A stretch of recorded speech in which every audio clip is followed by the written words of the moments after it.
Hi, my name is Julian. Hi, I'm Andy.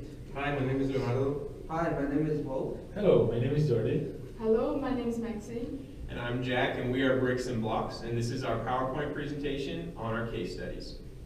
Thank you. Building case studies.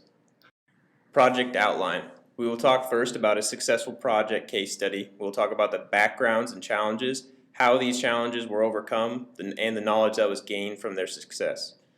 Then we'll talk about a failed project case study. We'll talk about the background of this project, how the project failed, and what was learned from the failure.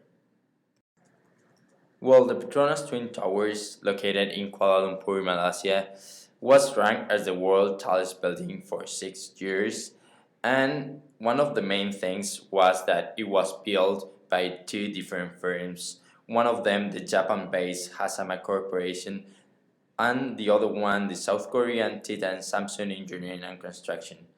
Even though the construction groups were highly challenged by the extreme difficulties, they were able to complete this building within 3 years.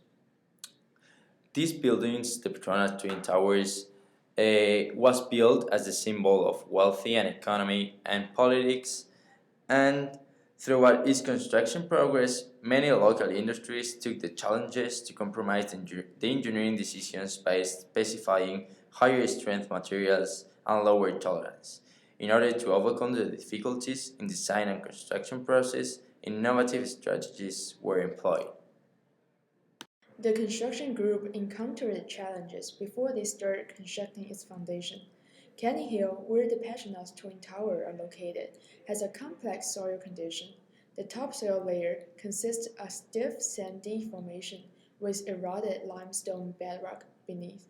The biggest issue was the inconsistent distance from topsoil to bedrock, which varies dramatically from 250 feet to 600 feet. A decision was made to move the site 200 feet to the southwest of where it was originally assigned. This movement ensured none of the foundation piles will reach the limestone, and it reduced the cost of foundation by $20 million. During the construction process, high-quality materials and the components needed sophisticated planning to transport them onto the site from different manufacturers.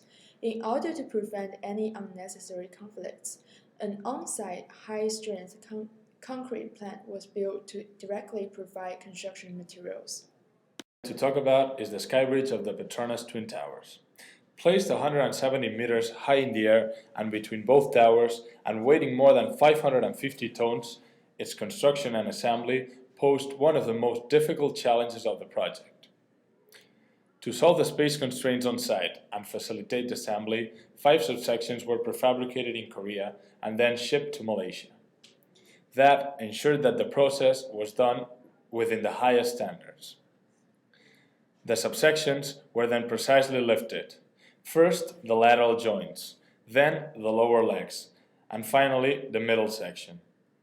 The technical expertise and precision in the process was vital in this challenge, making choosing the right contractor fundamental, and an important lesson learned from this process.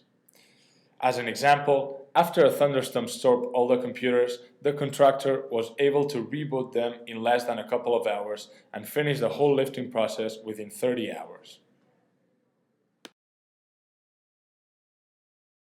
Failure case, the Lotus Riverside building. Lotus Riverside was a large residential apartment complex developed in 2007 in Shanghai, China. It comprises a total of 11 13-story buildings and a total of 629 units. The project started in 2007 and the developers started to sell the units immediately. In June 2009, the project had a good advance and developers have sold nearly 80% of the apartments. Nevertheless, the 27th June 2009, Block 7, one of the 11 buildings which had been nearly completed, collapsed, killing one of the construction workers. After about 1 week's investigation, a government report says that the building collapse is due to improper construction errors, which is a kind of common sense and can be easily avoided. The report of the collapse shows that before this happened, Workers were digging a pit for underground parking lot on one side of the building, which was about 4.6 meters, which is 15 feet deep. However, they placed the soil that dug out from the ground onto the other side of the building, which made a 33 feet tall earth pile, which together with the 4.6 meters deep pit created a huge pressure differential on two sides of the building. Several days before the collapse, the area had a lot of rain and made the earth very soft. Also, the rainwater in the earth piles, the pressure differential is even greater. Also, another report shows that early that week, some cracks were found on the flood prevention wall near the building, which might also be an indirect cause of the collapse.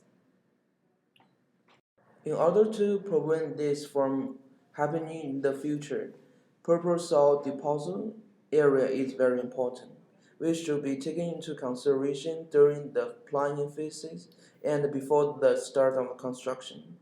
Using proper software is a very efficient method, and also another very important method to ensure the safety of the construction is to hire a good contractor with a lot of real world experience.